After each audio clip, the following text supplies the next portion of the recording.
Hi guys, welcome back to another video from Car Help for You. So in today's video, we're working on a 2017 Vauxhall Zafira. This one is a 2 litre and it's got an Adblue dreary fault. Now I have cleared the fault off, so there's no point me showing you the dashboard. However, it is the same for all Vauxhalls that have an Adblue fault and they need to be cleared. So the messages that we're showing on the dashboard for this was three messages. One was engine restriction in 540 miles. I believe it was 580, if I remember properly, the customer saying, and then it decreased downwards. However, it's a similar message for all the cars anyway, and it was something along the lines of engine restart prevention system will activate, or something like that. Basically something that says it'll no longer let the engine start once the countdown timer gets down to 0. The second message was see owner's manual, and then the third one was service the Adblue system. And we had a light on which looked very similar to a hot tub, but what it actually is like smoke type of thing coming out the exhaust, if you want to call it that. And we didn't have an engine management light because the customer on this particular occasion had cleared it off themselves. They'd seen another video of ours and decided they wanted to give it a shot, and they did clear the fault code off themselves. However, they weren't able to deactivate this message. Now this one in this case came on because of knock sensor number 2, which is at the back of the car in this particular car. However, it's a similar location for all of them, including the I'm just opening the door there for a bit of air. That's what the beeping is, but it is a similar method in all of the cars, and I know we've just had an Insignia in recently and it was a similar method in that as well. So the knock sensor number 2 is at the back, knock sensor number 1 is at the front, and you've got your injector, you've got your pipes, and you've got your tank at the back as well. Now, knock sensor number 2 was changed, the fault codes were cleared, however this didn't go off. Now what I want to show you is how to reset the knock sensors once you've cleared them. So we've gone into the Opel diagnostics tool here. We'll go to click on 2 litre. As you can see there, it says the VIN number and all that crap. Go forward, we want to go to engine scan. I have already done a scan of this, so I know there's no codes in it. But what you want to do is you want to go ahead, go there. Has it got stop start? This one has. It's reading. I apologize for how many scratches the camera is actually picking up, but it's an old tool, it's not nothing new, and it's in daily use. So once you've got here, we want to go down to function tests, and it's special functions, and we want to go down to reset functions. And then when you come down to reset, you'll come down to here we are. So you've got your NOx catalyst, your NOx sensor 1, your NOx sensor 2, your NOx catalyst, reductant loading, you've got your reductant fluid tank level, and if we go down, reductant system data, you don't need to care about the ones below that or above that. So what you want to do is you want to reset number 1 and number 2. Number 1 was removed from this vehicle, it was cleaned and put back in. Injector was also cleaned and put back in. The Adblue tank was very low, so it was removed, cleaned, put back up, and then topped up with some good quality. Remember, always use a good quality Adblue and check the date it hasn't been sitting for months, because it will crystallize. Try and keep your Adblue always close to full, so there's no air sat in the tank, or there's no way of air getting down to the pipe. Clean your injector and stuff. Anyway, this has had all that done, and what it's done is it's had it all cleared. What you would then do is, if we click on, I'm not going to clear it, but if we click on it, you'll see what it says. It says turn ignition on, engine off. You click continue, it'll do what it's got to do. Then it'll tell you turn the ignition off for 10 seconds. You leave it off for 10 seconds, turn it back on after 10 seconds, you click continue, and it says completed. And now that is what you would do on all of them. You'd clear them all off, and once that's done, your fault still won't actually go, so you'll have no issues in the sensor. However, before I show you the next part, I'll just let you know, now when I was clearing this one off, we had someone come and see us who knows a little bit about cars, they're learning a little bit, and they go to me, you don't need to do anything on the computer, take the car for a 20-mile drive at a steady speed of 60 to 70 and it will clear off itself. Customer was quite intrigued by that, as the customer was here whilst I've received that information. I wasn't aware of how to clear this off at the time, so I said okay, no worries, jumped in the car and I shut off. I went 20 miles away from where I currently am, and then I travelled 20 miles back. So I've done a total of 40 miles, which again was bringing that counter timer down. So I've effectively knocked another 40 miles off. But the customer did say if this didn't sort it, they were just going to do the Adblue delete at this point because they didn't want to put any more money in. Obviously, you can if you want. You've got to remember the Adblue is an additive, so it's not really anything major. You can turn it off if you want, but it is an additive for the after treatment system.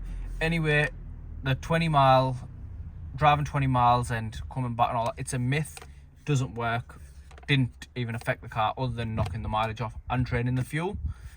So what you want to do, it's known as, if we come into now I need to remember, where was it? I think it was in learn functions. No, it wasn't. Was it in reset function? No, it wasn't in reset. It was here somewhere. I just need to remember where. I think it might have been in actuator tests. And the one we're looking for, I know what we're looking for, I just can't remember it off the top of my head. There we are. It's called a reductant system malfunction warning service bay test. If you don't do this, you're not going to clear your light off. So what you want to do is go ahead and say yes for this. It'll say start the engine. Our engine isn't running. What I'll do is I'll go ahead and, you know what, I'll just start the engine because it's not going to do no harm to the engine. So now the engine's running. I'll click continue, collecting all the data and stuff. This won't run unless your coolant is warm. So you have to have your coolant at a good temperature. Now this one is done, and what you would then do is you would go there and you would click start the test. If the test fails, that means there's still a fault in the Adblue system somewhere, so you haven't actually rectified the fault. This will only work if your fault is completely cleared off. So I'll come back out of that and I'll go down on the options. If your faults, you're 100% certain you fixed them, and this is saying fixed them. If you come down to, we've gone past it, it's this one here. It'll say fuel injection mode, and it says it over here, NOx catalyst heating mode 1. So once the test has started, what this will do is it'll go through several ones, like just off the top of my head I remember it saying something along the lines of NOx purge something, and then I remember it saying NOx heating mode 2 and something to do with the catalyst. And what it'll effectively do is it'll rev your car all the way up to about 3,000 revs, gradually bring it down to about 2,500 revs, hold it at 2,500 revs. Now this procedure can take, they say 20 minutes, but it took 45 minutes the first time, and the second time it took 35 minutes. And the reason we did it twice is because the first time it didn't go off. I've then gone ahead and done my own little checks, and I've determined, well, it looks okay to me. The parts have been changed, they've been changed right. The contacts on both NOx sensors were good. There was nothing coming back on live data, there were no faults coming back. The Adblue tank was full, so it was kind of a thing, well, unless the in-tank pump itself has effectively bricked it, I don't know what else it could be. Even the lines that carry the Adblue, they were clean, the injector was nice and clean, so it was kind of like everything was hinting towards that way. But you can activate the pump manually using this tool, and I did activate it manually, and the pump was whizzing away. You could hear it whizzing, so it was kind of ruling the pump out for me. So I thought, well, while I'm sat here, let me just give it another shot and see what it does. I was off working on another car, so I set this up, went to the next car, which is like next door to where I am right now, well, parked alongside of it. So it was kind of, I'm still able to keep an eye on the diagnostics on this. Done the first one, nothing happened, made no difference whatsoever. However, it did smoke, because it does do like a DPF regeneration. So it did smoke a lot, obviously to clean the DPF out. On the second run, because it didn't do anything, I thought, let me do it again. On the second run, about 20 minutes in, all the messages cleared off, but this still carried on doing its thing, and I let it do it until it returned back to the original one. And when it sat at NOx catalyst heating mode 1 for around about 10 to 15 minutes, I then realised, yeah, it's complete. This won't actually tell you when it's done. It'll just do it, and then you just wait for the message to go off. So this one, in fact, did clear the message off, and we were good to go ahead. However, what I do know is sometimes this will not let you activate the test, and that will be because your DPF regen is required. So what you then can do is you can go ahead and do a forced DPF regen. Again, this is a snap-on tool, so you can use this one or any other tool that you've got that can do a similar thing. So I know someone's got an Autel and theirs has all the same features as well, so it kind of depends on what tool you've got. But if yours doesn't let you start this up, what you want to do is go ahead and do one forced regen to clean the exhaust out, then clean the DPF and the emissions and all that out, come back, restart this one. If it clears it off first time, you're good to go. If it doesn't clear it off first time, do it again, but a maximum of 3 times is what I would personally recommend. You can do once or twice, but if it doesn't go off, it's because there's still a fault in the system, at which point you need to find out what the fault is. But I would always recommend working your way back. So I would always start at the tank and work my way down, because it's kind of all in line that way. However, if you wanted, you could start at the cat, so the front of the car, and work your way backwards. It's kind of up to you, but it's not really, once you understand the Adblue system and how it works, it's not really that complicated, I'd say. So this for me was one of my 3rd Adblue systems I've worked on, and it was the first time I was hit with this message where I couldn't clear this message off.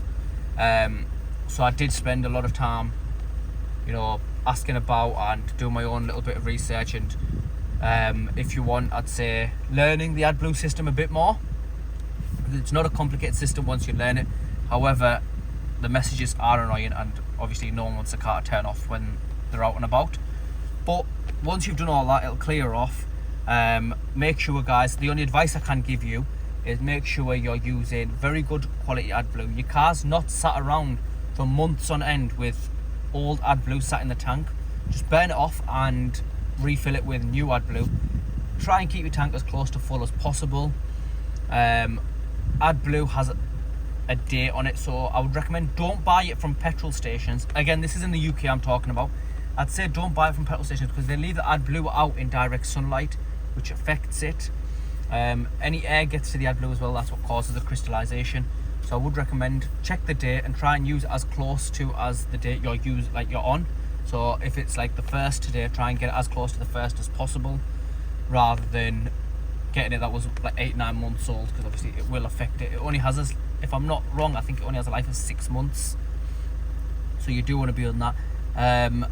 Once you shot a full tank in, every 2 to 3 tanks you can shot an additive in, which won't ruin your system or anything, as long as you use a good quality additive, and it'll just clear your system out. Anyway guys, I hope this has helped. Please like, share and subscribe. Thank you.